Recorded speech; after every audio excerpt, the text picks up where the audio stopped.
మూడు సార్లు ఓంకారం చెప్తాం.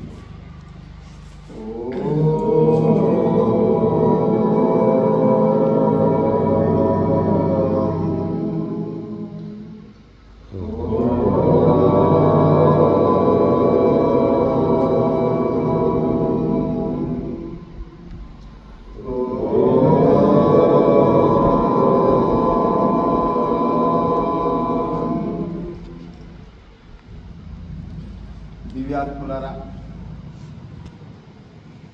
ఈ సృష్టి ధర్మానికి నిలయమై ఉన్నది.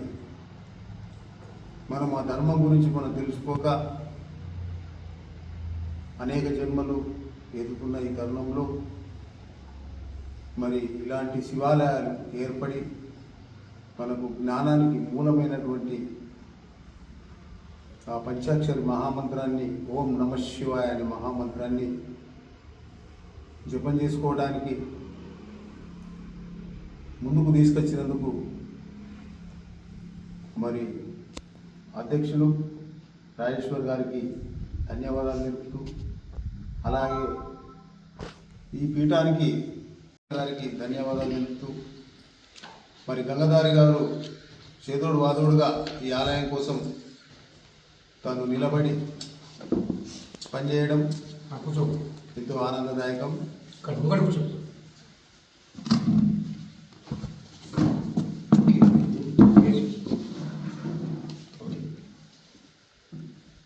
మనము పుడుతున్నాం, ఏదో పని చేసుకుంటున్నాం, మళ్ళీ ఎక్కడి నుంచి వచ్చి పుట్టాము, ఇక్కడ అక్కడికి వెళ్ళిపోతున్నాం. ఇది తెలుసుకోలేకపోతున్నాం. ఎందుకంటే మన సనాతన ధర్మము సృష్టికి మూలం అన్నట్టు. ఇప్పుడు ఏర్పడ్డాయి అన్ని మతాలు, ఇవి కలియుగ మతాలు. కలియుగంలో మానవుని మానవుడే చంపుకునే విధానం ఉంటుందని ఎప్పుడు కలియుగంలో అది ఉత్పత్తి అయినప్పుడే కలియుగం ఒక మొదటి దశలోనే దాని భావాన్ని తెలపడం జరిగింది శ్రీకృష్ణ పరమాత్ముడు. అంటే మానవ సేవ చేయటంలో మనం ముందుండాలి. పంచపాండవులు మానవులే, కానీ ఆ పంచపాండవుల సేవ ఆ కృష్ణ పరమాత్ముడు చేసి ఆయన దేవుడే. ఎలాగా వాళ్ళు పుణ్యాత్ములై వనవాసం చేస్తుంటే వాళ్ళకి సేవ చేశాడు కదా, దేవుడు అయినా లేదా. అట్లాగే బడుగు బలహీన వర్గాలు, చిన్న జాతి అంటే మానవులు, ఆర్థికంగా వెనుకబడ్డ వాళ్ళకు చేయూతనిస్తూ రాజనీతిలో కావచ్చు, లేకపోతే ప్రభుత్వ పరంగా అందే పథకాలు కావచ్చు, వెనుకబడ్డ జాతులకు అంటే ఆర్థికంగా చితికిపోయిన జాతులకు, మతాలు కావు కులాలు కావు, వెనుకబడ్డ వాళ్ళు అన్ని మతాల్లో ఉన్నారు, అన్ని కులాల్లో ఉన్నారు. వాళ్ళకు సేవ చేసి మనం ఆ దివ్యమైనటువంటి భగవంతుని యొక్క శక్తి పొందాలంటే మనకు మార్గం ముంగట భగవంతుడు పెట్టున్నదని మీరు నమ్మాలి. కృష్ణ పరమాత్ముడు కాషాయం కట్టుకొని సాధుగా జీవించలే. తను ఒక రాజు, క్షత్రియ స్వరూపమైనటువంటి ఒక రాజు. మరి ఆ రాజు స్వరూపమైనటువంటి వాళ్ళు వచ్చి పాండవులకు సేవ చేసి కృష్ణం వందే జగద్గురు స్థాయికి వెళ్ళిపోయాడు. అంటే ఎన్ని జన్మలలో తపస్సు చేస్తే కూడా అందనంత స్థితి జగత్కే గురువు స్థాయికి వెళ్ళింది. అంటే భగవంతుడు మనకి ఏం చూపిస్తున్నాడంటే సేవలా నేనున్నా అంటున్నాడు భగవంతుడు. అందరూ భోజనాలు చేసినట. భోజనాలు చేసినాక ఇగో నేను భోజనం చేస్తా, కానీ ఇస్తాను నేను తీస్తాంటేనే నేను వచ్చి భోజనం చేస్తున్నాను. ఇస్తాను నేను తీస్తా, ఆ ఛాన్స్ నాకు ఇస్తాంటేనే నేను భోజనం చేస్తా వచ్చి అన్నాడు. చూశారా?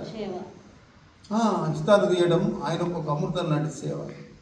అందుకే ఈ సృష్టిలో ప్రతిదీ కూడా సేవరూపంగానే ఉన్నది. ఎట్లంటే అహమాత్మా గుడాకేశ సర్వభూతయ స్థిత అహం ఆదిత్య మధ్యాంచ భూతానామంతయేవచ. కృష్ణ పరమాత్మ చెప్తున్నాడు, ఓ అర్జున, సమస్త భూతముల మనసుల ఎదుగుతున్న పరమాత్మ స్వరూపుని నేనే. వారి ఉత్పత్తికి, పెంపుకు, నాశనంకు కారకుని నేనే అంటున్నాడు భగవంతుడు. దాని భావం ఏంటంటే ఎవరైతే భగవంతుని నమ్ముతారో మీద కాదు, అంతరంగంలో ఏ పరమాత్మ నువ్వే ఉన్నావు అనే భావన తెలుసుకొని ఎవరైతే సూర్యుడు ఎట్లయితే సేవ చేస్తున్నాడో అలాగా మనం కూడా సేవ చేయాలి. ఆయన అన్నాడు అదే, సూర్యుల్లో ఉండి నేనే ఈ లోకానికి వెలుగునిస్తున్నా అన్నాడు కృష్ణ పరమాత్మ. మరి ఆ భావం త్యాగానికి మూలం కదా సూర్యుడే. ఆయన ఏం చేయకున్నా కానీ కర్తవ్యం దైవమానికం అన్నట్టుగా కర్తవ్యం చేస్తూనే ఉన్నాడు. మరి ఆయన తెలుసుకుంటలేము మనం. మరి అన్ని జీవులలో ఉండి ఇందులోనే ఉండి మనల్ని నిరంతరము మంచి వైపు, ధర్మం వైపు నడిపిస్తున్నటువంటి పరమాత్మ మన అంతరంగంలో సాక్షిగా ఉన్న అంటున్నాడు పరమాత్ముడు. దేవుడు అది ఇది అని అంటున్నారు కాదు, భగవంతుడు సాక్షి మాత్రమే. ఆయనకు మతం లేదు, కులం లేదు, సర్వంతర్యాలు. గాయనం తెలుసుకోవడానికే మనము ఈ గురు దీక్షలు. ఇప్పుడు గురు దీక్షలు బంద్ అయిపోయినాయి కలియుగంలో చాలా వరకు. 10% కూడా లేరు గురు భక్తులు. 10% లేదు. బాధాకరమైన విషయం. ఎప్పుడైతే గురు దీక్ష ఇస్తుందో, గురు దీక్ష తీసుకుంటారో, ఆ గురు దీక్షనే మానవుడికి బ్రతకడానికి అమృతం దొరుకుతుంది. అమృతం ఎక్కడ ఉన్నది అనుకుంటున్నారు? శ్లోకాలలో ఉంది. భగవంతుని చెప్పింది కదా, యదా యదా హి ధర్మస్య గ్లానిర్భవతి భారత అభ్యుద్యానమ ధర్మస్య తదాత్మానం సృజామ్యహం పవిత్రానాయ సాధూనాం వినాశాయ దుష్కృతాం ధర్మ సంస్థాపనార్థాయ సంభవామి యుగే యుగే. ప్రతి యుగంలో జన్మించి శిష్యుల్ని రక్షిస్తాను, దుష్టుల్ని శిక్షిస్తాను అర్జున అని చెప్పేసి మనకి ఇక్కడ భగవంతుడు వాగ్దానం చేసిండు. ఇది ఆది అనాది సనాతన ధర్మం అన్నట్టు. ఇది పోయేది కాదు. దీన్ని ఓడగొడతామన్న వాళ్ళు అంతా పోయిండు. బ్రిటిష్ వాళ్ళు వారిపోలేదా? ఎందరో ఇది అటాక్ చేసి దీన్ని దోసుకుందామని వచ్చిన వాళ్ళు కూడా వెళ్ళిపోయారు. ముస్లింలు వెళ్ళిపోయారు. శివాజీ మహారాజ్ చేతులు ఎందరో హతమైపోయారు. ఎందుకంటే ధర్మం, భగవంతుడు ఏం చెప్తాడంటే, నేను ధర్మాన్ని ఆశ్రయించి ఉన్నాను అర్జున, కాబట్టి ఆ ధర్మం మూలకం ఎవడైతే ఉంటారో వాళ్ళకు నా సర్వశక్తులు ఇచ్చేస్తా అంటున్నాడు. ఇది సత్యం. కర్మణ్యే వారి కార్యస్తే మా ఫలేషు కదాచన మా కర్మ ఫలేషు బ్రూతు మాతో సంగోస్తి మీ కర్మని. కర్మ చేయడం నీ విధి అంటే నువ్వు మంచి పనులు చేసుకోవాలా. ఫలం ఇచ్చేది భగవంతుడే. మీరు ఎన్ని గంటలకు లేస్తున్నారు? సుమారు 5 గంటలకు మీదనే లేవాలా. 4:30 5 గంటలకు లేవాలా మనిషి అయిపోయిన వాళ్ళు. లేచి భగవంతుని నామం మొదలు ఏం చేయాలా? భగవంతుని నామం చేసి శ్రీహరి శ్రీహరి శ్రీహరి భగవంతుని నామం చేయాలి. ఎక్కడ? మనం పడుకున్న పీఠం మీద కొంచెం కూర్చొని ఆ భగవంతుని నామం చేసి నమస్కారం చేసుకొని ఆ భూదేవికి నమస్కారం చేసుకొని పాదం పెట్టాలంటే శాస్త్రం.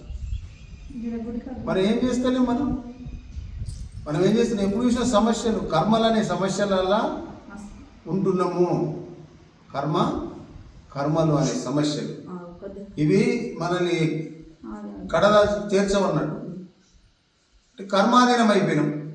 అర్జునుడు కూడా కర్మాధీనమైండు. కర్మాధీనం అయిపోతే జీవుడికి ముక్తి లేదు. విన్నావా? ధర్మాధీనం కావాలి, దైవాధీనం కావాలి. మానవ జన్మకు మూలం. అందుకే కలియుగంలో ధర్మమే మూలం అని చెప్పేసి మనకు భగవంతుడు నిరూపించాడు. ఇప్పుడు శివుడికి విష్ణువుకు భేదం పెడుతున్నారు కొందరు. అది అజ్ఞానం అంటుంది మరి ధర్మం. శివచ్చరుదయం విష్ణు, విష్ణుచ్చరుదయం శివ. శివరూపాయ విష్ణువే నమః అంటుంది. శివరూపాయ విష్ణువే నమః. శివుడు ఆది స్వరూపుడు. అంటే ఇప్పుడు మనం ఎక్కడి నుంచి పుడుతున్నాం? సముద్రం నుంచి పుడుతున్నాం. జీవుడు ఎక్కడి నుంచి పుడుతున్నాడు? జీవుణ్ణి దేవుణ్ణి కలపాలంటేనే మనము భగవంతుని యొక్క నామాన్ని చేయాలి. ఏ నామాన్ని చేయాలి మరి దానికి? దేవుడు, జీవుడు, నరుడు. జీవుడు ఇందులో ఉన్నాడు. ఈ జీవుని తీసుకుపోయి దేవుళ్ళు కలపాలంటే ఏం చేయాలి? దేవుడికి సంబంధించిన దాన్ని ఓం నమ శివాయన, ఓం నమో నారాయణన చెప్తూ మనలో ఉన్న మన ఆత్మతత్వాన్ని తీసుకొని ఆ జీవుడి భావంలో మనం కలపాలి. మరి ఎంతమంది చేస్తున్నారు? అమృతం దేవతలు అమృతం తాగారా అని అంటారు. అమృతం అంటే ఏంటిది? నామమే, భగవంతుని నామం. నాకు తెలిసి భగవంతుని నామం చేసిన వాళ్ళు నరులే నారాయణ స్వరూపులు అవుతారు. ఈ సత్యాన్ని మనం తెలుసుకోవాలి. అందుకే ఇటువంటి శివాలయాలకు రావాలి. వారానికి ఒకసారి అన్నారండి కదా. ఇవి మనల్ని ఉద్ధరించేందుకు భగవంతుడు మనకు కట్టించిండు ఈ రాజేశ్వరి గారితో. మనల్ని ఉద్ధరించడానికి ఆయనను మధ్యవర్తిగా పెట్టి ఇవి కట్టించాడు ఆయనతోటి. ఇవన్నీ మనకు ఉపయోగపడేవి. ఇవన్నీ శివాలయం కానీ, రామాలయం కానీ, ప్రతి ఆలయం కానీ, ఆశ్రమాలు కానీ. ఎంతమంది వస్తున్నారు ఆశ్రమాలలో? ఎప్పుడు చూసిన సమస్యలు. ఆ సమస్యలన్నీ పోవాలంటే, సమస్యలన్నీ శాంతించాలంటే ఒక్కటే ఒకటి, భగవంతుని నామం, ఆశ్రమ సేవ. కృష్ణ పరమాత్ముడే చేసిండు సేవ. మనం ఎంత అందులో ఎంత మనం కదా. మనము ఈర్ష్య ద్వేషాలు పెంచుకుంటున్నాం. ఎవరైనా కష్టపడితే మంచిగా అయింది అంటున్నారు కొందరు. నేను చూస్తా. తప్పు. ఆయన కర్మ ఆయన అనుభవిస్తున్నాడు. నీకు సాధన అయితే కొంత లేపు కదా. పడిపోయినాడు మీద ఇంకొక రాయి ఎత్తున్నారు. తప్పు ఇది. కింద పడిపోయినాడు మీద ఒక రాయి ఎత్తు మరి లేపాలా. ముఖ్యంగా ఇప్పుడు ఏం జరుగుతున్నదంటే కులాలుగా మతాలుగా విడిపోయి మానవులు చంపుకునే స్థితి కలియుగంలో వస్తున్నది. ఆది అనాదిలా మానవుడి కులం ఉన్నదా? ఉందా? అందరూ సమానత్వంతో బతికింది. మరి ఇప్పుడు ఎందుకు కులాలు ఏర్పడ్డాయి? అహం, నాలో ఉన్న అహం లేచింది. అందరు లేపుకున్నారు అహం. అహంని బ్రహ్మస్మి వేసుకుంటారు ఎప్పుడైతే మానవులు. అహం బ్రహ్మస్మి. తన అహాన్ని బ్రహ్మమయం చేసుకుంటారో కాల ఉప్పలకే ముక్తి. రాగద్వేషాలు లేకపోవడం, ఇందులో కొట్లాడుకోవడము, భార్య భర్తలు కలిసి ఉండకపోవడము, అన్నదమ్ములు కలిసి ఉండకపోవడం, తల్లిదండ్రులకు అన్నం పెట్టకపోవడము, ఇదంతా పాపాలే. ఆ పాపమంతా మనం చేసుకుంటున్నాం అన్నట్టు మీరు గ్రహించుకోవాలి. భగవంతుడు చెప్పిన విధానాన్ని మనం పాటించాలంటే ఒక్కటే ఒకటి ముఖ్య కారణం. మొదట నిన్ను నువ్వు తెలుసుకోవాలా. నేనెవరు, ఎక్కడి నుంచి వచ్చినాను, మరి రావడానికి కారణం ఏంది? మరి ఒక్కడనే పోతున్నాను కదా, నాతో పాటు నా కుటుంబం వస్తుందా, నా ఊరోళ్ళు వస్తున్నారా, ఎవరైనా వస్తున్నా మనం పోయినప్పుడు? నువ్వు ఒక్కడివి రావాలా, ఒక్కడివి ఇక్కడ బతకాలా, కలిసిమెలిసి అందులో కూడా దేవుణ్ణి, అందరిలో దేవుని చూసుకొని బతికినావా, నీకు అక్కడికి పోయినాక నీకు ఒక కుర్చీ వేసి కూకుండా పెడతారు. లేకపోతే అలా అందరు కుర్చీల మీద కూర్చుంటూ కింద కూకుండా అలా అన్నం దొరకది, ఏడాలి అక్కడ జీవుడు. అందుకే భగవంతుడు ఏమన్నాడంటే, అర్జున సర్వధర్మాన్ పరిత్యజ్య మామేకం శరణం వ్రజ అహం త్వా సర్వ పాపేభ్యో మోక్షయిష్యామి మా శుచః. ఓ అర్జున, సర్వధర్మాలు ఇచ్చిపెట్టి, నేను ఆ మత పరుణ్ణి, నేను ఈ మత పరుణ్ణి, నేను ఫలానాయని, నేను కుమ్మరాయనని, కమ్మరాయనని, సాకలని, ఇవన్నీ ఇచ్చిపెట్టే అంటున్నాడు. అర్థమవుతుందా? ఇవన్నీ ఇచ్చిపెట్టేసి మమేకం శరణం వ్రజ అంటే నన్ను శరణం పొందు. నువ్వు అహమున్నవాడి కావచ్చు, సర్వ పాపాలు చేసిన వాడి కావచ్చు, తెలిసి తెలక, మోక్షయిష్యామి మా శుచః. ఎంత నిజంగా చెప్పాడండి భగవంతుడు.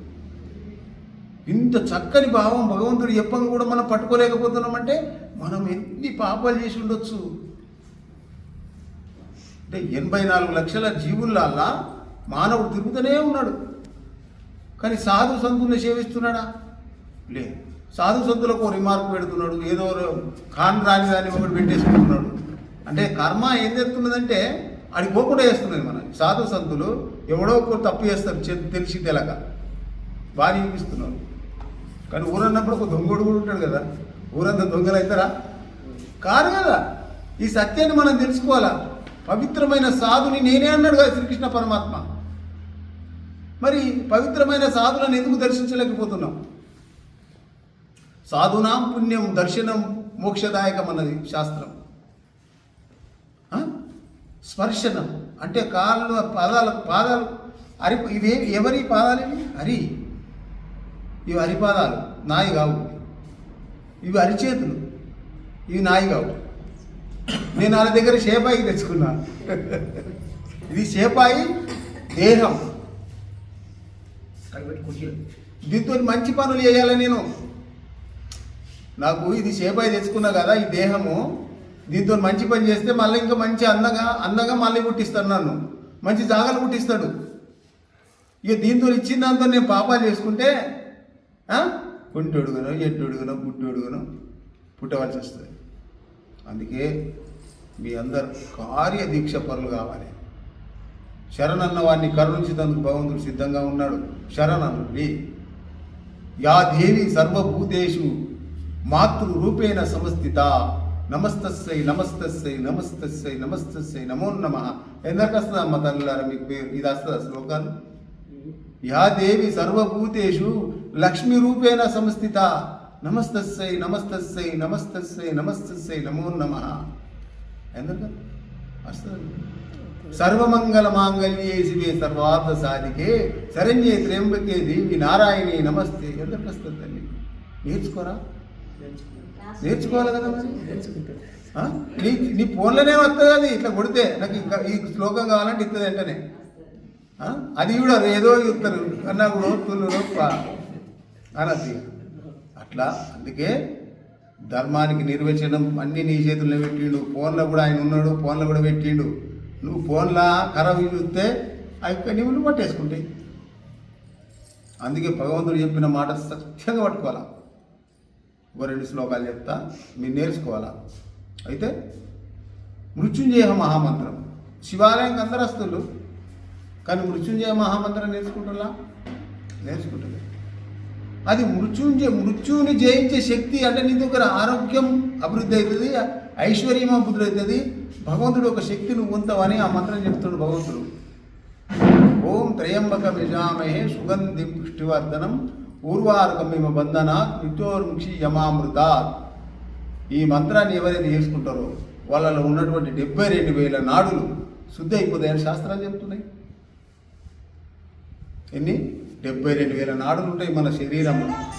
అవన్నీ కూడా శుద్ధి అయిపోతాయి మృత్యుంజయ మహామంత్రం చెప్పుకున్నప్పుడు. నీకు ఇంట్లో ధనం కావాలి, ఉదాహరణకు నీ మనసున్నట్టు తోలే కదా, లక్ష్మీ క్షీరరాజతనయాం శ్రీరంగదామేశ్వరీ దాశీభూత సమస్త దేవవనితాం లోకైక దీపాంకురాం శ్రీమన్మదాకటాక్షలబ్ధ విభావతు బ్రహ్మేంద్ర గంగాధరం త్రాం త్రైలోకుటిమిని సరసిజాం వందే ముకుందాం ప్రియం. ఓం శుద్ధలక్ష్మి మోక్షలక్ష్మి జయలక్ష్మి సరస్వతి శ్రీలక్ష్మి వరదేవత నమస్తే నమో నమః. పెట్టండి నమస్కారం, చూద్దాం మీకు ధనం వస్తుంది. కాబట్టి ఇంతటితో మరి ఈ ఉపన్యాసాన్ని ముగిస్తూ మరి రామకృష్ణ గారు ఈ ఆలయాన్ని అభివృద్ధి చేయాలని కంకణం కట్టుకున్నారు, దీక్షపరుడయ్యిండు. ఆయనను చూస్తూ చాలా ఆనందపడుతూ మరి ఇంకా ఈ ఆలయానికి మీ అలాంటి భక్తులందరూ కూడా ఇంకా వచ్చి దీన్ని మన ఆలయాన్ని మనం ఒక పూల చెట్లు పెట్టుకొని దివ్యంగా ఇక్కడ వారం ఒక రండి, మీ పిల్లలకు ఆత్మజ్ఞానాన్ని నేర్పుకోండి. నాసుంటే ఒక స్వామి పిలిచి ఏదన్నా ఉంటే రహస్యాలు తెలుసుకోండి. అందరూ కూడా ధన్యులు కావాలని కోరుతూ భారత్ మాతాకి జై శ్రీరామ్. ఈ కార్యక్రమం ప్రెస్ మీట్కి మీరు కూడా అనుకోకుండా రావడం అన్నది భగవంతుని సంకల్పం. అనుకోకుండా అంటే కదా జీవితంలో, అరే అనుకోకుండా అన్న దగ్గరే దేవుడు. నాకు చిన్న అనుభవం చెప్తాను అనమాట, క్షమించండి. ఈ అనుకోకుండా నీకు విజయం సాధి పుడుతున్నాం, ఏదో పని చేసుకుంటున్నాం, మళ్ళీ ఎక్కడి నుంచి వచ్చి పుట్టాము ఇక్కడ అక్కడికి వెళ్ళిపోతున్నాం. ఇది తెలుసుకోలేకపోతున్నాం. ఎందుకంటే మన సనాతన ధర్మము సృష్టికి మూలం అన్నట్టు. ఇప్పుడు ఏర్పడ్డాయి అన్ని మతాలు, ఇవి కలియుగ మతాలు. కలియుగంలో మానవుడే చంపుకునే విధానం ఉంటుందని ఎప్పుడు కలియుగంలో అది ఉత్పత్తి అయినప్పుడే కలియుగం ఒక మొదటి దశలోనే దాని భావాన్ని తెలపడం జరిగింది శ్రీకృష్ణ పరమాత్ముడు. అంటే మానవ సేవ చేయటంలో మనం ముందుండాలి. పంచపాండవులు మానవులే, కానీ ఆ పంచపాండవుల సేవ కృష్ణ పరమాత్ముడు చేసి ఆయన దేవుడే. ఎలాగా? వాళ్ళు పుణ్యాత్ములై వనవాసం చేస్తుంటే వాళ్ళకి సేవ చేశాడు కదా, దేవుడు అయినా లేదా? అట్లాగే బడుగు బలహీన వర్గాలు, చిన్న జాతి అంటే మానవులు, ఆర్థికంగా వెనుకబడ్డ వాళ్లకు చేయూతనిస్తూ రాజనీతిలో కావచ్చు, లేకపోతే ప్రభుత్వ పరంగా అందే పథకాలు కావచ్చు, వెనుకబడ్డ జాతులకు అంటే ఆర్థికంగా చితికిపోయిన జాతులకు, మతాలు కావు కులాలు కావు, వెనుకబడ్డ వాళ్ళు అన్ని మతాల్లో ఉన్నారు, అన్ని కులాల్లో ఉన్నారు. వాళ్ళకు సేవ చేసి మనం ఆ దివ్యమైనటువంటి భగవంతుని యొక్క శక్తి పొందాలంటే మనకు మార్గం ముంగడ భగవంతుడు పెట్టున్నదనేది మీరు నమ్మాలి. కృష్ణ పరమాత్ముడు కాషాయం కట్టుకొని సాధుగా జీవించలే. తను ఒక రాజు, క్షత్రియ స్వరూపమైనటువంటి ఒక రాజు. మరి ఆ రాజు స్వరూపమైనటువంటి వాళ్ళు వచ్చి పాండవులకు సేవ చేసి కృష్ణం పొందే జగద్గురు స్థాయికి వెళ్ళిపోయాడు. చూడండి, అంటే ఎన్ని జన్మలలో తపస్సు చేస్తే కూడా అందనంత స్థితి జగత్కే గురువు స్థాయికి పోయింది. అంటే భగవంతుడు మనకేం చూపిస్తున్నాడంటే సేవలా నేనున్నా అంటున్నాడు భగవంతుడు. అందరూ భోజనాలు చేసిందట. భోజనాలు చేసినాక ఇగో నేను భోజనం చేస్తా, కానీ ఇస్తాను నేను తీస్తా అంటేనే నేను వచ్చి భోజనం చేస్తున్నాడు. ఇస్తాను నేను తీస్తా, ఆ ఛాన్స్ నాకు ఇస్తా అంటేనే నేను భోజనం చేస్తా వచ్చి అన్నాడట. చూసారా? ఇస్తాను తీయడం ఆయనకు ఒక అమృతం లాంటి సేవ. అందుకే ఈ సృష్టిలో ప్రతిదీ కూడా సేవ రూపంగానే ఉన్నది. ఎట్లంటే అహమాత్మా గుడాకేశ సర్వభూతయ స్థిత అహం ఆదిత్య మధ్యాంచ భూతానామంత ఏవచ. కృష్ణ పరమాత్ముడు చెప్తున్నాడు, ఓ అర్జున, సమస్త భూతముల మనసులో ఉంటున్న పరమాత్మ స్వరూపుని నేనే. వారి ఉత్పత్తికి, పెంపుకు, నాశనంకు కారకుని నేనే అంటున్నాడు భగవంతుడు. దాని భావం ఏంటంటే ఎవరైతే భగవంతుని నమ్ముతారో మీద కాదు, అంతరంగంలో ఏ పరమాత్మ నువ్వే ఉన్నావు అనే భావన తెలుసుకొని ఎవరైతే సూర్యుడు ఎట్లయితే సేవ చేస్తున్నాడో అలాగా మనం కూడా సేవ చేయాలి. ఆయన అన్నాడు అదే, సూర్యుడిలో ఉండి నేనే ఈ లోకానికి వెలుగునిస్తున్నా అన్నాడు కృష్ణ పరమాత్మ. మరి ఆ భావం ఇప్పుడు త్యాగానికి మూలం కదా సూర్యుడే. ఆయన ఏం చేయకున్నా కానీ కర్తవ్యం దైవమానికం అన్నట్టుగా కర్తవ్యం చేస్తూనే ఉన్నాడు. మరి ఆయన తెలుసుకుంటలేం మనం. మరి అన్ని జీవులలో ఉండి ఇందులోనే ఉండి మనల్ని నిరంతరము మంచి వైపు ధర్మం వైపు నడిపిస్తున్నటువంటి పరమాత్మ మన అంతరంగంలో సాక్షిగా ఉన్నా అంటున్నాడు పరమాత్మ. దేవుడు అది ఇది అని అంటున్నారు కాదు, భగవంతుడు సాక్షి మాత్రమే. ఆయనకు మతం లేదు, కులం లేదు, సర్వంతర్యామి. గాయనం తెలుసుకోవడానికే మనము ఈ గురు దీక్షలు. ఇప్పుడు గురు దీక్షలు బంద్ అయిపోయినాయి కలియుగంలో చాలా వరకు. 10% కూడా లేరు గురు భక్తులు. 10% లేదు. బాధాకరమైన విషయం. ఎప్పుడైతే గురు దీక్ష ఇస్తుందో, గురు దీక్ష తీసుకుంటారో, ఆ గురు దీక్షనే మానవుడికి బ్రతకడానికి అమృతం దొరుకుతుంది. అమృతం ఎక్కడ ఉన్నది అనుకుంటున్నారు? శ్లోకాలలో ఉంది. భగవంతుడు చెప్పిండుగా, యదా యదా హి ధర్మశ్చ గ్లానిర్భవతి భారత అభ్యుద్యానమ ధర్మశ్చ తదాత్మానం సృజామ్యహం పవిత్రానాయ సాధూనాం వినాశాయ దుష్కృతాం ధర్మ సంస్థార్పణార్థాయ సంభవామి యుగే యుగే. ప్రతి యుగంలో జన్మించి శిష్యుల్ని రక్షిస్తాను, దుష్టుని శిక్షిస్తాను అర్జున చెప్పేసి మనకి ఇక్కడ భగవంతుడు వాగ్దానం చేసిండు. ఇది ఆది అనాది సనాతన ధర్మం అన్నట్టు. ఇది పోయేది కాదు. దీన్ని ఓడగొడతామన్న వాళ్ళు అంతా పోయిండు. బ్రిటిష్ వాళ్ళు వారిపోలేరా? ఎందరో దీన్ని అటాక్ చేసి దీన్ని దోసుకుందామని వచ్చిన వాళ్ళు కూడా వెళ్ళిపోయారు. ముస్లింలు వెళ్ళిపోయారు. శివాజీ మహారాజ్ చేతులు ఎందరో హతమైపోయారు.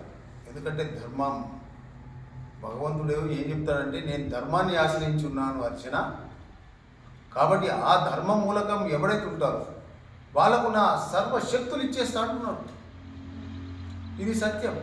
కర్మణ్యే వారికారస్తే మా ఫలేషు కదాచన మా కర్మ ఫలేషు బ్రూతు మాతో సంగోస్తి మీ కర్మని. కర్మ చేయడం నీ విధి అంటే నువ్వు మంచి పనులు చేసుకోవాలా. ఫలం ఇచ్చేది భగవంతుడే. మీరు ఎన్ని గంటలకు లేస్తున్నారు? సుమారుగా 5 గంటలకు మీదనే లేవాలా. 4:30 5 గంటలకు లేవాలా మనిషి అయిపోతున్న వాళ్ళు. లేచి భగవంతుని నామం మొదలు ఏం చేయాలా? భగవంతుని నామం చేస్తాం. శ్రీహరి శ్రీహరి శ్రీహరి భగవంతుని నామం చేయాలి. ఎక్కడ? మనం పడుకున్న పీఠం మీద కొంచెం కూర్చొని ఆ భగవంతుని నామం చేసి నమస్కారం చేసుకొని ఆ భూదేవికి నమస్కారం చేసుకొని పాదం పెట్టాలంటే శాస్త్రం.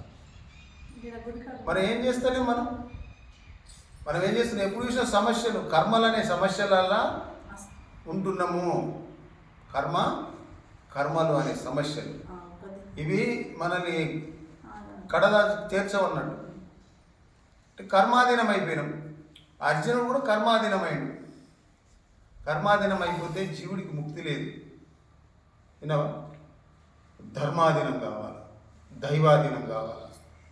మానవ జన్మకు మూలం. అందుకే కలియుగంలో ధర్మమే మూలం అని చెప్పేసి మనకు భగవంతుడు నిరూపించాడు. ఇప్పుడు శివుడికి శివచ్చరుదయం విష్ణు, విష్ణుచ్చరుదయం శివ. శివరూపాయ విష్ణువే నమః అంటున్నది. శివరూపాయ విష్ణువే నమః. శివుడు ఆది స్వరూపుడు. అంటే ఇప్పుడు మనం ఎక్కడి నుంచి పుడుతున్నాం? సముద్రం నుంచి పుడుతున్నాం. జీవులు మనము భగవంతుని యొక్క నామాన్ని చేయాలి. ఏ నామాన్ని చేయాలి మరి దానికి?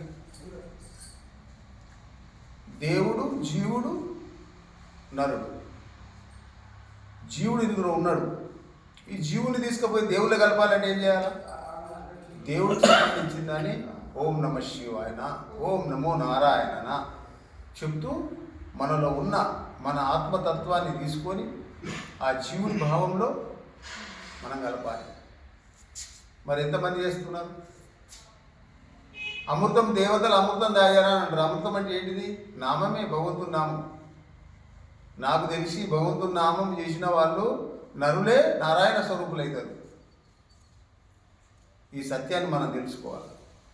అందుకే ఇటువంటి శివాలయాలకు రావాలి. వారానికి ఒక్కసారైనా రండి కదా. ఇవి మనల్ని ఉద్దేశించినందుకు భగవంతుడు మనకు కట్టించిండు ఈ రాజేశ్వరి గారితో. మనల్ని ఉద్ధరించడానికి ఆయనను మధ్యవర్తిగా పెట్టి ఇవి కట్టించాడు ఆయనతోటి. ఇవన్నీ మనకు ఉపయోగపడేవి. ఇవన్నీ శివాలయం కానీ, రామాలయం కానీ, ప్రతి ఆలయం కానీ, ఆశ్రమాలు కానీ. ఎంతమంది వస్తుంది ఆశ్రమాలలో? ఎప్పుడు చూసిన సమస్యలు. ఆ సమస్యలన్నీ పోవాలంటే, సమస్యలన్నీ శాంతించాలంటే ఒక్కటే ఒకటి, భగవంతుని నామం, ఆశ్రమ సేవ. కృష్ణ పరమాత్ముడే చేసాడు సేవ. మనం ఎంత అందులో ఎంత మనం కదా. మనము ఈర్ష్య ద్వేషాలు పెంచుకుంటున్నాం. ఎవరైనా కష్టపడితే మంచిగా అయితే అంటున్నారు కొందరు. నేను చూస్తా, తప్పు. ఆయన కర్మ ఆయన అనుభవిస్తున్నాడు. నీకు సాధన అయితే కొంత లేవు కదా. పడిపోయినట్టు మీద ఇంకొక రాయి ఎత్తున్నారు, తప్పు ఇది. కింద పడిపోయినట్టు మీద ఒక రాయి ఎత్తు మరి లేపాలా. ముఖ్యంగా ఇప్పుడు ఏం జరుగుతున్నదంటే కులాలుగా మతాలుగా విడిపోయి మానవులు చంపుకునే స్థితి కలియుగంలో వస్తున్నది. ఆది అనాదిలా మానవుడి కులం ఉన్నదా? ఉందా? అందరు సమానత్వంతో బతికిండు. మరి ఇప్పుడు ఎందుకు కులాలు ఏర్పడ్డాయి? అహం, నాలో ఉన్న అహం లేచింది. అందరు లేపుకున్నారు అహం. అహంని బ్రహ్మస్మి వేసుకుంటారు ఎప్పుడైతే మానవుడు. అహం బ్రహ్మస్మి, తన అహాన్ని బ్రహ్మమయం చేసుకుంటారో గాలో ఒక్కరికే ముక్తి. రాగద్వేషాలు లేకపోవడం, ఇంటిలో కొట్లోడుకోవడము, భార్య భర్తలు కలిసి ఉండకపోవడము, అన్నదమ్ములు కలిసి ఉండకపోవడం, తల్లిదండ్రులకు అన్నం పెట్టకపోవడం, ఇదంతా పాపాలే. ఆ పాపమంతా మనం చేసుకుంటున్నాం అన్నట్టు మీరు గ్రహించుకోవాలి. భగవంతుడు చెప్పిన విధానాన్ని మనం పాటించాలంటే ఒక్కటే ఒకటి ముఖ్య కారణం. మొదట నిన్ను నువ్వు తెలుసుకోవాలా. నేనెవరు, ఎక్కడి నుంచి వచ్చినాను, మరి రావడానికి కారణం ఏంది, మరి ఒక్కడనే పోతున్నాను కదా, నాతో పాటు నా కుటుంబం వస్తుందా, నా ఊరోళ్ళు వస్తున్నారా, ఎవరైనా వస్తున్నా మనం పోయినప్పుడు? నువ్వు ఒక్కడివే రావాలా, ఒక్కడివి ఇక్కడ బతకాలా, కలిసిమెలిసి అందులో కూడా అందరిలో దేవుని చూసుకొని బతికినావా, నీకు అక్కడికి పోయినాక నీకు ఒక కుర్చీ వేసి కూకుండా పెడతారు. లేకపోతే అలా అందరు కుర్చీల మీద కూర్చుంటూ కింద కూకుండా అలా అన్నం దొరకది, ఏడాలి అక్కడ జీవుడు. అందుకే భగవంతుడు ఏమన్నాడంటే, అర్జున సర్వధర్మాను పరిత్యజ్య మామేకం శరణం వ్రజ అహం త్వా సర్వ పాపేభ్యో మోక్షయిష్యామి మా శుచః. ఓ అర్జున, సర్వధర్మాలు ఇచ్చిపెట్టి, నేను ఆ మత పరుణ్ణి, నేను ఈ మత పరుణ్ణి, నేను ఫలానాయని, నేను కుమ్మరాయనని, కమ్మరాయనని, సాగలని, ఇవన్నీ ఇచ్చిపెట్టే అంటున్నాడు. అర్థమవుతుందా? ఇవన్నీ ఇచ్చిపెట్టేసి మమేకం శరణం వ్రజ అంటే నన్ను శరణం పొందు. నువ్వు అహమున్నవాడి కావచ్చు, సర్వ పాపాలు చేసిన వాడి కావచ్చు, తెలిసి తెలక, మోక్షయిష్యామి మా శుచః. ఎంత నిజంగా చెప్పాడండి భగవంతుడు. ఇంత చక్కని భావం భగవంతుడు చెప్పంగా కూడా మనం పట్టుకోలేకపోతున్నామంటే మనం ఎన్ని పాపాలు చేసి ఉండొచ్చు. అంటే 84 లక్షల జీవుల్లాగా మానవుడు తిరుగుతూనే ఉన్నాడు. కానీ సాధు సంతుల్ని సేవిస్తున్నాడా? లేదు. సాధు సంతులకు రిమార్క్ పెడుతున్నాడు, ఏదో కాన్ రాని దాన్ని ఒకటి పెట్టేసుకుంటున్నాడు. అంటే కర్మ ఏం చేస్తున్నదంటే అది పోకుండా చేస్తున్నది. మన సాధు సంతులు ఎవడో ఒకరు తప్పు చేస్తారు, తెలిసి తెలక బాగా చూపిస్తున్నారు. కానీ ఊరన్నప్పుడు ఒక దొంగడు ఉంటాడు కదా, ఊరంతా దొంగలు అవుతారా? కాదు కదా. ఈ సత్యాన్ని మనం తెలుసుకోవాలా. పవిత్రమైన సాధుని నేనే అన్నాడు కదా శ్రీకృష్ణ పరమాత్మ. మరి పవిత్రమైన సాధులను ఎందుకు దర్శించలేకపోతున్నాం? సాధునాం పుణ్యం దర్శనం మోక్షదాయకం అన్నది శాస్త్రం. స్పర్శనం అంటే కాళ్ళు, పాదాలు హరి, ఇవేమి ఎవరి పాదాలు? హరి. ఇవి హరిపాదాలు, నాయి కావు. ఇవి అరిచేతులు, ఇవి నాయి కావు. నేను వాళ్ళ దగ్గర షేపాయి తెచ్చుకున్నాను. ఇది షేపాయి దేహం. దీంతో మంచి పనులు చేయాలని నేను, నాకు ఇది షేపాయి తెచ్చుకున్నా కదా, ఈ దేహము, దీంతో మంచి పని చేస్తే మళ్ళీ ఇంకా మంచి అందంగా మళ్ళీ పుట్టిస్తాడు, నన్ను మంచి జాగలు పుట్టిస్తాడు. ఇక దీంతో ఇచ్చిన దాంతో నేను పాపాలు చేసుకుంటే కుంటొడుగునో ఎట్టొడుగునో గుడ్డొడుగునో పుట్టవలసి వస్తుంది. అందుకే మీ అందరు కార్యదీక్ష పరులు కావాలి. శరణన్న వాడిని కరుణించేందుకు భగవంతుడు సిద్ధంగా ఉన్నాడు. శరణండి. యా దేవి సర్వభూతేషు మాతృరూపేణ సమస్థిత నమస్తస్సై నమస్తస్సై నమస్తస్సై నమస్తస్సై నమో నమః. ఎందుకు వస్తుంది అమ్మ తల్లిలారా మీకు పేరు? ఇది వస్తుంది శ్లోకాలు. యా దేవి సర్వభూతేషు లక్ష్మీ రూపేణ సమస్థిత నమస్తస్సై నమస్తస్సై నమస్తస్సై నమస్తస్సై నమో నమః. ఎందుకు వస్తుంది? సర్వమంగళ మాంగళ్యే శివే సర్వార్థ సాధికే శరణ్యే త్ర్యంబకే దేవి నారాయణి నమస్తే. ఎందుకు వస్తుంది? నేర్చుకోరా? నేర్చుకోవాలి కదా. నీ ఫోన్లోనే వస్తుంది అది. ఇట్లా కొడితే నాకు ఇంకా ఈ శ్లోకం కావాలంటే ఇస్తుంది వెంటనే. అది కూడా ఏదో చెప్తారు కన్నా కూడా అనది అట్లా. అందుకే ధర్మానికి నిర్వచనం అన్ని నీ చేతుల్లో పెట్టిండు. ఫోన్లో కూడా ఆయన ఉన్నాడు, ఫోన్లో కూడా పెట్టిండు. నువ్వు ఫోన్లో ఖరాబ్ చూస్తే అవి నిన్ను పట్టేసుకుంటాయి. అందుకే భగవంతుడు చెప్పిన మాట సత్యంగా పట్టుకోవాలా. ఒక 2 శ్లోకాలు చెప్తా, మీరు నేర్చుకోవాలా. అయితే మృత్యుంజయ, అది మృత్యుని జయించే శక్తి. అంటే నీ దగ్గర ఆరోగ్యం అభివృద్ధి అవుతుంది, ఐశ్వర్యం అభివృద్ధి అవుతుంది. భగవంతుడు ఒక శక్తి నువ్వు పొందుతావని ఆ మంత్రం చెప్తాడు భగవంతుడు. ఓం త్రయంబకం యజామహే సుగంధిం పుష్టివర్ధనం ఊర్వారకమిమ బంధనాత్ మృత్యోర్ముక్షి యమామృతాత్. ఈ మంత్రాన్ని ఎవరైతే చేసుకుంటారో వాళ్ళలో ఉన్నటువంటి 72,000 నాడులు శుద్ధి అయిపోతాయని శాస్త్రాలు చెప్తున్నాయి. ఎన్ని? 72,000 నాడులు ఉంటాయి మన శరీరంలో. అవన్నీ కూడా శుద్ధి అయిపోతాయి మృత్యుంజయ మహామంత్రం చెప్పుకున్నప్పుడు. నీకు ఇంట్లో ధనం కావాలి, ఉదాహరణకు నీవు నీ మనసున్నట్టు తోలే కదా. లక్ష్మీ క్షీరరాజతనయాం శ్రీరంగధామేశ్వరి దాశీభూత సమస్త దేవవనితాం లోకైక దీపాంకురాం శ్రీమన్మదా కటాక్షలబ్ధ విభావత్ బ్రహ్మేంద్ర గంగాధరం త్రాం త్రైలోకుటిమిని సరసిజాం వందే ముకుందాం ప్రియం. ఓం శుద్ధలక్ష్మి మోక్షలక్ష్మి జయలక్ష్మి సరస్వతి శ్రీలక్ష్మి వరదేవత నమస్తే నమో నమః. పెట్టండి నమస్కారం, చూద్దాం మీకు ధనం వస్తుంది. కాబట్టి ఇంతటితో మరి ఈ ఉపన్యాసాన్ని ముగిస్తూ మరి రామకృష్ణ గారు ఈ ఆలయాన్ని అభివృద్ధి చేయాలని కంకణం కట్టుకున్నారు, దీక్షపరుడయ్యాడు. ఆయనను చూస్తూ చాలా ఆనందపడుతూ మరి ఇంకా ఈ ఆలయానికి మీ అలాంటి భక్తులందరూ కూడా ఇంకా వచ్చి దీన్ని మన ఆలయాన్ని మనం ఒక పూల చెట్లు పెట్టుకొని దివ్యంగా ఇక్కడ వారం ఒక రండి. మీ పిల్లలకు ఆత్మజ్ఞానాన్ని నేర్పుకోండి. నాసుంటే ఒక స్వామి పిలిచి ఏదన్నా ఉంటే రహస్యాలు తెలుసుకోండి. అందరూ కూడా ధన్యులు కావాలని కోరుతూ భారత్ మాతాకి జై శ్రీరామ్. ఈ కార్యక్రమం ప్రెస్ మీరు కూడా అనుకోకుండా రావడం అన్నది భగవంతుని సంకల్పం. అనుకోకుండా అంటే నా జీవితం అరే అనుకోకుండా అన్నది కదే దేవుడు. నాకు చిన్న అనుభవం అనమాట, క్షమించండి. ఈ అనుకోకుండా నీకు విజయం సాధిస్తాడు.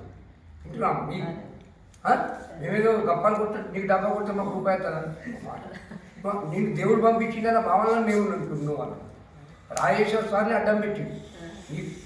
ఓకే, ఈ కార్యక్రమం గంగాధర్ గారు మా చైర్మన్ గారు చేస్తారు. హిందూ ధర్మం కాపాడే ప్రయత్నంలో వారి శివాలయం ఇక్కడ ఏర్పరిచి ప్రజలందరికీ వారితోనైనా సహాయం అన్నదానం చేయడం నిరంతర కృషిగా జరుగుతున్నది. ఈ ప్రయాణంలో వారు విశ్వాకానంద గారు మా గురుగారు రికమెండ్ చేసి పలుకుట మహారాజు గారికి మీరు శివక్షేత్రంలో ఉండమని ఆదేశించారు. వారి ఆదేశం మేరకు 2 నెలలైంది నేను ఇక్కడ బాధ్యతలు తీసుకున్నాను. మరి ఇప్పుడు మనకు ముందున్న ఇంపార్టెంట్ ఏంటంటే మన జిల్లా ప్రతిష్ట భారతదేశం మొత్తం ప్రపంచం మొత్తం తెలవాలన్న ప్రయత్నంలో మీ అందరికీ తెలిసిన విషయం ఏంటంటే ఒక ముస్లిం పిల్ల వరల్డ్ బాక్సర్ అయింది. ఆమె బాక్సర్ కావడం వల్ల ఇండియా పేరు ప్రపంచంలో వచ్చింది, ఇండియాలో తెలంగాణ పేరు వచ్చింది, తెలంగాణలో నిజామాబాద్ పేరు వచ్చింది. అంటే ఒక ఈవెంట్ జరగడం వల్ల మన జిల్లా ప్రతిష్ట వెలుగులకు వస్తుంది. ఆ నేపథ్యంలో ఆధ్యాత్మిక వ్యక్తులు సాధులు సన్యాసులలో సత్యసాయిబాబా గారు పెట్టింది పేరు ధార్మిక శక్తి కనబడం. మరి వారు ఆ సంకల్పంతో సామాజిక కార్యక్రమాలు పేద బలహీన వర్గాలకి చదువు కానీ ఆరోగ్యం కానీ ప్రాథమిక విషయాలలో ఏకాగ్రత చేసి ఒక సాధువుకి ఎంత శక్తి ఉందో ప్రపంచానికి సాధించి చూపించింది. ఆ కోణంలో ఉభయ రాష్ట్రాలు ఏర్పడిన తర్వాత మన తెలంగాణలో మన నిందిపేట్ మన పలుకుంట మహారాజులు కనీసం 4 దశాబ్దాలుగా వారు తపశ్శక్తిని మళ్ళా తిరిగి ఇదే సమాజానికి దారబోద్దామని వారి అమ్మగారి ఆదేశంతో వారు కూడా కంకణం కట్టుకున్నారు. ఆ ప్రయాణంలో కొన్ని లక్ష భగవద్గీత పత్రికలని జిల్లా అంతా పంచడం భగవద్గీత జయంతి రోజు నుంచి స్టార్ట్ చేసి ఆ ప్రయాణంలో వారు ఇక్కడికి రావడం జరుగుతుంది. ఈ మన వారు గురుబిడ్డగా రాజేశ్వర గారు అవడం అన్నది నా పూర్వజన్మ సుకృతంగా నేను భావిస్తున్నాను. మరి ఇప్పుడు వారు కుంభమేళ అన్నది మీ దాంట్లో పోయినో లేదు నాకు ఐడియా లేదు. కుంభమేళ పోయి ఎవరైనా చూసిరా టీవీలో ఎంతమంది వచ్చారు తెలుసా? 10 కోట్ల పబ్లిక్ వచ్చారు. 10 కోట్లు 10 కోట్లే పబ్లిక్. ఆ ప్రజలలో హిందూ ధర్మ ప్రపంచానికి ఉత్తరప్రదేశ్ సీఎం ఈ గురువారి దగ్గర డ్రెస్ వేసుకుంటారు. మీరు చూడండి ఎప్పుడు ఆయన సాధువు, ఒక సాధువు ముఖ్యమంత్రి హోదాలో ఉండి అంత పెద్ద కుంభమేళ జరగాలకు కారణం ఒక సాధువు అక్కడ లేకుంటే చేయడం అన్నది అసాధ్యమైన విషయం. తపశక్తి సరిపోదు. అయితే ఆ నేపథ్యంలో వారు మన పలుకుంట మహారాజు గారి గురువులైన ఢిల్లీ మహారాజ్ అని ఢిల్లీలో ఫేమస్ మహారాజ్ వారు రిక్వెస్ట్ చేసి మరి మీ తెలంగాణ నుంచి ఎవరు రాలేదయా, మరి మీరు సోషల్ యాక్టివిటీ చేయకుండా ఎట్లా అని మరి పురమాయించారు. వీరు ఎప్పటి నుంచో కలగన్నారు మేము ఈ సమాజ సేవ చేయాలి. అయితే మరి చాలా ఛాలెంజ్ విషయం, మనం పేరు పోతుంది జాగ్రత్త, మరి ఇది నీకు పేరు కూడా తీసుకొస్తుంది, బొంద కూడా పెడుతుంది జాగ్రత్త, అట్లయితే రా అంటే ఆయన సంవత్సరం ముందు నుంచే జపం చేసి అంతర్గత విషయం చెప్తున్నారు. శివయ్య ఆయన సంకల్పం ఏంది? 1 కోటి మందికి బ్రేక్ఫాస్ట్ పెట్టాలి, ఇడ్లీ వడ దోశ అక్కడ జనాలకు పెట్టాలి. ఎందుకంటే ఉత్తర భారతం కదా, అక్కడ ఇడ్లీ వడ దోశలు ఎవరు చేయరు. ఈ స్వామి గారు సంకల్పం తీసుకుని అక్కడ రోజుకి 10,000 మంది చొప్పున సెక్టార్ నెంబర్ 15లో రోజుకి 10,000 మంది చొప్పున 40 రోజులు పెట్టి తక్కువనే చెప్పిన ఫిగర్కి. అయితే ఆ నేపథ్య కాలంలో దానికి ఒక దాత ఒక 25 లక్షల డొనేషన్ ఆ స్వామి. అంటే సాధువులకు పైసలు ఉండవమ్మా, భగవంతుని అనుశక్తి వేరే ప్రేరేపణిస్తుంది. ఇలాంటి భక్తులకి ప్రేరణ ఇచ్చి ముందుకు వస్తారు. విన్నాము, డబ్బు చపాయించారు సాధువులు, వాళ్ళ సంకల్ప బలం ఉంటుంది మన దగ్గర భగవంతుడు. ఇప్పుడు నేను గెలవాలన్నా ఈ సంకల్పమే, కొబ్బరికాయలు కావు. సాధువు మనుషులు మీరు దోచుకోవాలి. అయితే 1 నిమిషంలో నువ్వు సర్పంచ్ అవుతావు, ప్రైమ్ మినిస్టర్ అయితే మరి సాధువు నువ్వు సర్పంచ్ కావాలి, ఒక మాట. అటువంటి సంకల్పం. అయితే 1 కోటి మందికి మన స్వామి గారు ఆనర్ చేసినందుకు యూకే గవర్నమెంట్ నుంచి ఆయనకి ఇంటర్నేషనల్ రికార్డ్ గోల్డ్ మెడల్ వచ్చి మన పేపర్లో కూడా వచ్చింది, మీరు చూసిరో లేదు పలుకుంటామన్నారు. వారి దగ్గరికి ఉత్తర భారతదేశం నుంచి మన బాసర గోదావరి ఉంది కదా, ఆ గోదావరి పరిక్రమ తిరగడానికి వీరు ఆహ్వానించారు. వారు రమ్మని 400 స్వామి. వాళ్ళు ఎక్కడెక్కడ ఉంటారు? బద్రీనాథ్, 4 ధాములు ఉంటారు. ఈ 400 బద్రీనాథ్, అమర్నాథ్, కేదార్నాథ్, ఈ 4 స్థానంలో సీక్రెట్గా వాళ్ళు తపస్సు చేస్తుంటారు వాళ్ళు భగవంతుడు. వారందరికీ రిక్వెస్ట్ చేసి ఏమని, మీరు మా గోదావరి దగ్గరికి వస్తే మా ప్రజలందరూ ధన్యమవుతారు, సాధు దర్శనం పాపనాశనం అని ఉన్నది భగవద్గీతలో. కాబట్టి నన్ను ఇంత ఇడ్లీ వడ దోశ తినిపించినందుకే వాళ్ళు బెండేరు, లేకుంటే ఈయనెక్కడ ఆయనకు ఒక ఇంటికెళ్ళి కాదు. అంత పెద్ద నాగబాబు అంటే ప్రజల మనసు దోచుకున్నాడు. అక్కడ సేవ చేసినందుకు ఆ గురువులందరూ ఒప్పుకుని ఆయన చేసిన త్యాగంకి మనం 16 నాడు జరుగుతున్న కార్యక్రమానికి మీ ఊర్లో అమీనాపూర్ మీరు చేయాల్సిన సేవ సాయంత్రం వచ్చి దర్శనం చేసుకోవాలి 5 గంటలు మంగళవారం 16 సాయంత్రం. మీరు ఎలక్షన్ ఉంటారు కాబట్టి రాలేరు, ఆ దర్శనం నీకు ఇక్కడనే అయిపోయింది. ఇప్పుడు ఆ 400 మంది ఇచ్చిన ఆశీర్వాదం గురువారు ఇచ్చిన సేమ్. ఒక చిన్న ఎగ్జాంపుల్, నువ్వు ఏ పార్టీకి సపోర్ట్ చేస్తావు జనరల్? ఒక రేవంత్ రెడ్డి సరిపడా మీకు అర్థమవుతుందా? ఇంతమంది తోకల బదులు ఒకటి కాదు, అట్లా అంత 400 తోకల బదులు ఒక స్వామి సరిపోతుంది. మన నీలక్క ఏంటంటే మన రామభక్తులు ఎవరు ఉన్నారో మీలో మాకు తెలియదు. సారు రామభక్తులు, భద్రాచలం అంటే రాముడి గారు, వారే స్వయంగా రావడం జరిగింది.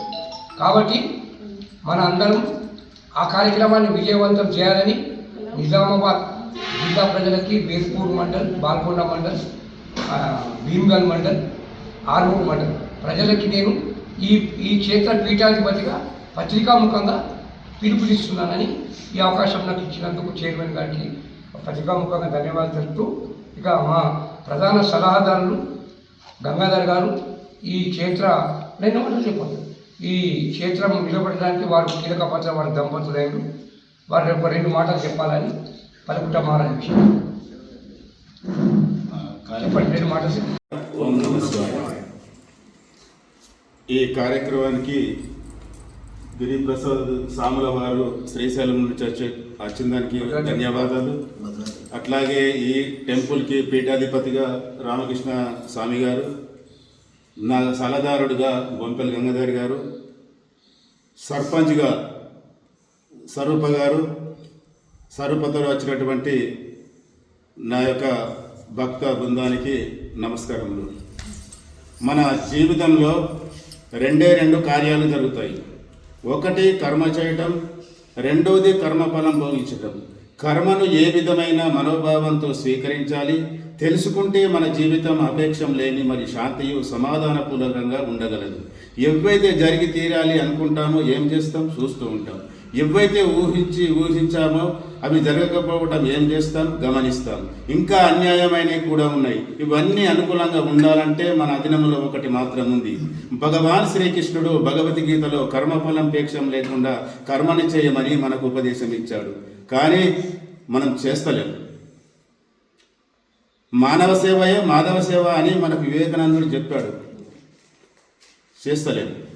కానీ ఇంకా చేస్తే మన తెలంగాణ, మన ఇప్పుడు మహారాజు ఉన్నాడు, పల్గుట్ట మహారాజు, ఎన్నో అంటే 2000 మందికి కంటి చూపు లేని వారికి కంటి వైద్యం చేపించి ఫ్రీగా ఉచితంగా చేపించాడు. ఆయనను కూడా ఇక్కడికి తర్వాత తీసుకొచ్చి ఇక్కడ పెద్ద కార్యక్రమం ఏర్పాటు చేస్తున్నాం. మీరందరూ ఆయనకు స్వాగతం పలికి ఘన స్వాగతం పలకాలని నేను సెలవు తీసుకుంటున్నాను. ఓం నమః శివాయ. ఈ క్షేత్రము సుమారు 25 సంవత్సరాలు అయింది స్టార్ట్ అయ్యి. ఇక్కడ హోమము అన్నదానం చాలా సుమారు 14 సంవత్సరాలు అయింది. చాలామందికి ఎన్నో కోరికలు, ఈ క్షేత్రంకి వచ్చిన వాళ్ళకి ఎన్నో కోరికలు కూడా చాలా జరిగాయి. ఇది రాబో తరంలో మహామాన్వితమైన క్షేత్రంగా తయారు కాబోతుంది. ఇప్పుడు కూడా ప్రతి సోమవారం ఇక్కడ అన్నదానం జరుగుతుంది, అభిషేకం జరుగుతుంది. ఈ క్షేత్రం ఇంకా వృద్ధి చెందాలని కోరుకుంటున్నాను.